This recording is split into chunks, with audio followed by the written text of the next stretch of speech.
This is the Duchess of Easton.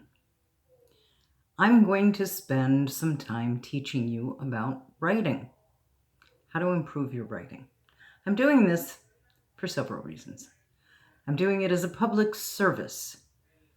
There's a lot of bad writing out there. I'm doing it because I'm sheltering in place and I'm bored. And I'm doing it because I've taught English for 34 years. And at the moment, I'm unemployed and I'm bored.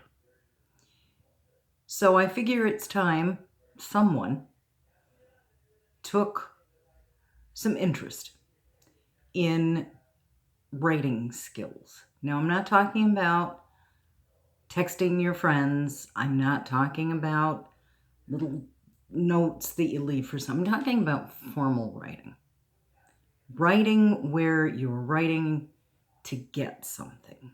Maybe a job. Maybe a raise. Maybe a report for your boss that your job may actually depend on. I've had students through the years tell me, oh, writing's not important.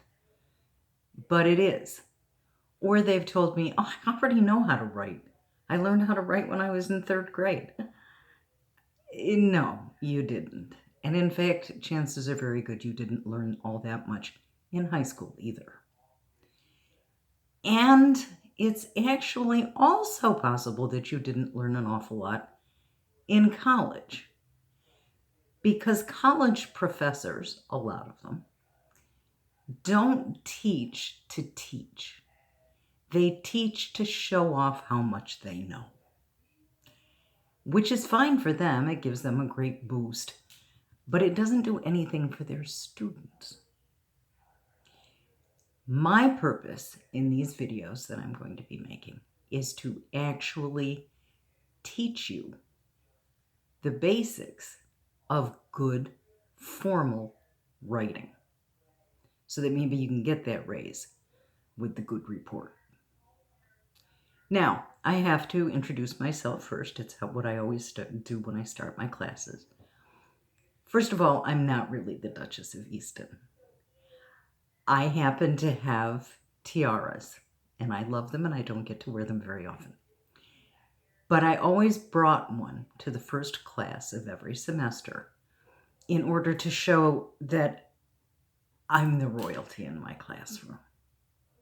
I know it sounds nasty, but it's what I always did.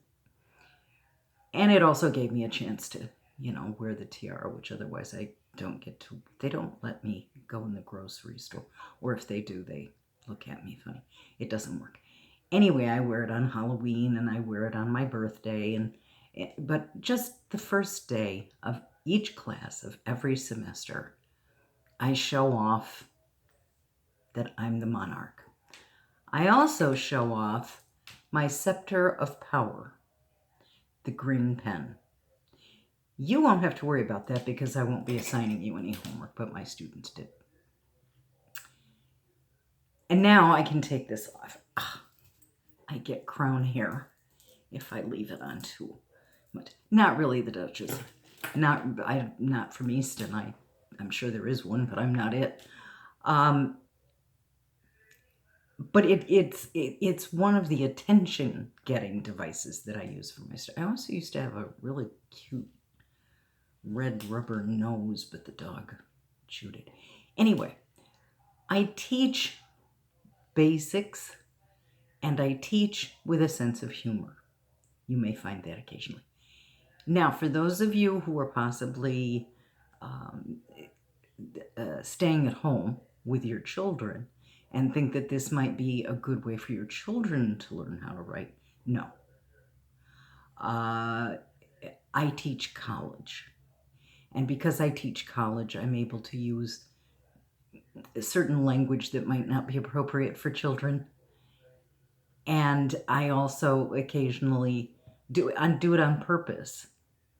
So no, don't send your children in here to watch these and learn how to write. I'm strictly adults only. It's part of the humor, too. I'm going to start today, the way I always start my first class with my students, is just telling you a little bit about myself so that you know that I have credentials and you're in good hands and you can trust me. I have a master's degree in English education. I have a bachelor's degree in Spanish and French. Don't ask, it's a long story. And I've been teaching for 34 years. I find myself currently unemployed, so I thought as a public service, I would start putting these videos on YouTube and share my knowledge with a greater audience that I can't seem to find anywhere else. So that's pretty much it. Now, about writing. You do a lot of it. You don't think you do, but you do. Between even the grocery list and all the texting that the children do these days, I think their thumbs are going to be arthritic before long. That's informal writing. I'm teaching formal writing. Now, formal writing requires 3 things, one of which you might be aware of. The other 2 probably you're not, because I'm old. And when I started learning how to write, they taught it differently. They taught writing as a skill, as you did it correctly. Nowadays, they seem to teach it as long as you write, as long as you emote, as long as you get some words on the paper, we're happy. No, it doesn't work that way. Good writing requires 3 things. Excuse this lovely piece of video. 3 things. Good writing. It has to be clear, it has to be concise, and it has to be correct. We're going to spend a lot of time on that one. But this one's important too. Now, chances are good you know that it has to be clear. You may have read things that were written that weren't clear. Textbooks, quite often, tend to be written in a way that shows off what the writer knows, but doesn't teach it to the person who doesn't know it. If you've ever had, for example, a doctor or a lawyer talk to you about something, talk to you about anything, and you end up feeling confused, you didn't understand, you feel stupid, that's wrong. Absolutely wrong. It is not you who are stupid. It is the person who's trying to communicate who is failing. The whole purpose of communication is to communicate. It's to get an idea from this head into your head. And it should be done as quickly and easily as possible. Unfortunately, there are many people who believe in pomposity. There's a big word. See, I know some. I do have an education. Pomposity means they're just being pompous. They're simply showing you that they know big words. Big whoop. If you don't know those words, then they failed in communicating. They'll talk for a long time. And by the time they're finished, you have no idea what they've said. What was the kernel of information? What was it they were trying to prove? That's also poor writing. And that's where the concise comes in. Now, with correct is the complicated part. Correct means, let's see the questions that I get. Does spelling count? Yeah. What about commas?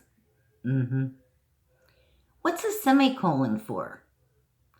I'll talk about that. I'll teach you. I'll teach you all about punctuation, and I'll teach you about word choice, and I'll teach you about misplaced and dangling modifiers. Doesn't that sound like fun? And there's a whole bunch of things that in the course of these videos, I'm going to teach you. Now, you don't need a book, although it would be very nice to have one. I have one that I recommend if you really would like a handbook. I haven't got my copy of it with me right now. I'll make sure I have it next time. It's in the bookcase behind me. But I'm going to make a novel suggestion here. And I know it was novel to my students for about the last 20 years, I think. You might want to take notes. Many of my students told me that they didn't need to take notes because they'd remember. No, you won't. As soon as you stop watching this video, as soon as they walked out the classroom door, they were on to the next thing. My words literally went in this ear, came out this ear, and that was the end of it. And I don't think they remembered a thing. If you write it down, you'll have it. I know it's a novel idea, but I still have some of my notebooks from college, and trust me, they were written in Sanskrit. Anyway, so that's what I'm going to work on. I'm going to work on some very basic things that many people don't know. And then I'm going to work on some more complicated things. And I'm going to talk about writing and about the correctness. And again, this is formal writing, not informal. You can text anything you want to your friends in any way you want.